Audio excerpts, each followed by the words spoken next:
Today we're going to talk about pricing your home to sell and the 5 thoughts that I have on pricing your home. Now, first off, you want to talk about comparable listings. You need to know what your competition is. You need to know where in that list you want to be or where your house fits within that list. Now, comparable listings are not a definitive source for a selling price. It just kind of shows you what other people are asking for their home that's similar to yours, similar in size, similar in features, and that kind of thing. List price is not determine selling price. And what I mean by that is just because you're asking $400,000 for a house doesn't mean that's what you're going to get for it. What you want to find out or what you want to look at are what are the houses in the neighborhood selling for.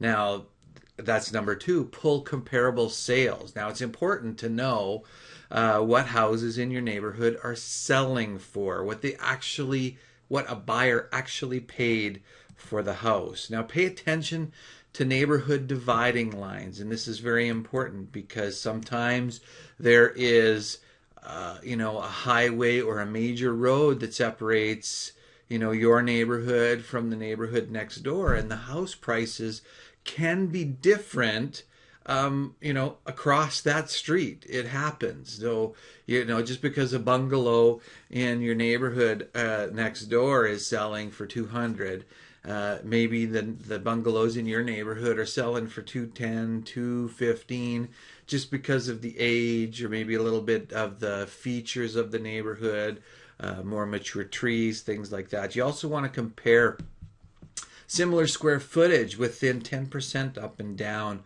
on the properties that you're pulling for comparable sales, and the age. Again, brand new house with the same square footage is certainly worth maybe a little bit more than a house that's 35 years old with comparable footage. So you want to pay close attention to that as well. And you also want to have a look at withdrawn and expired listings because, pull a history for that. You want to know what happened to those houses. Why didn't they sell? Did they drop their prices or didn't they drop their prices?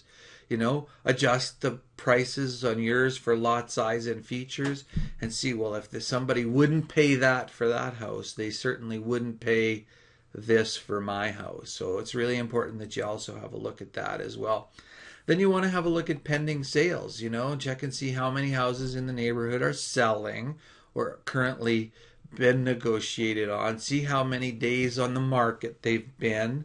So you also want to check and see if there were price reductions that got them sold and that sort of stuff, because really accurately priced houses based on what its market value is has a higher chance of selling quicker for more money than a house that you've had to reduce and reduce and reduce until you get closer to its market value, and then the unit goes stale. Now, don't overprice your home. This is huge, people. Pricing your home over market value doesn't help you get the most money. It doesn't give you room to negotiate. Overpriced homes take longer to sell. Overpriced homes have fewer showings. That's a fact. Ask any real estate agent out there that's worth his salt. He'll tell you the same thing over and over and over again. If you overprice your home, until you start reducing the price, you'll get fewer showings. It just is a fact. Overpriced homes also end up selling for less than they could have if you'd have priced it properly in the first place. Because what happens is people start looking at it as being stale, wondering what's wrong with the house. Why hasn't it sold?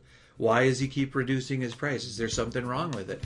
So ultimately, you end up lowering the price to below what you wanted to sell it for. So again, that is pricing your home to sell and my 5 thoughts on pricing your home.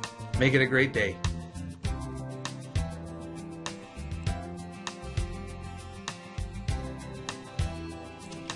For a free guide on how to hire a realtor, go to www.calgarymlsrealestatesite.com.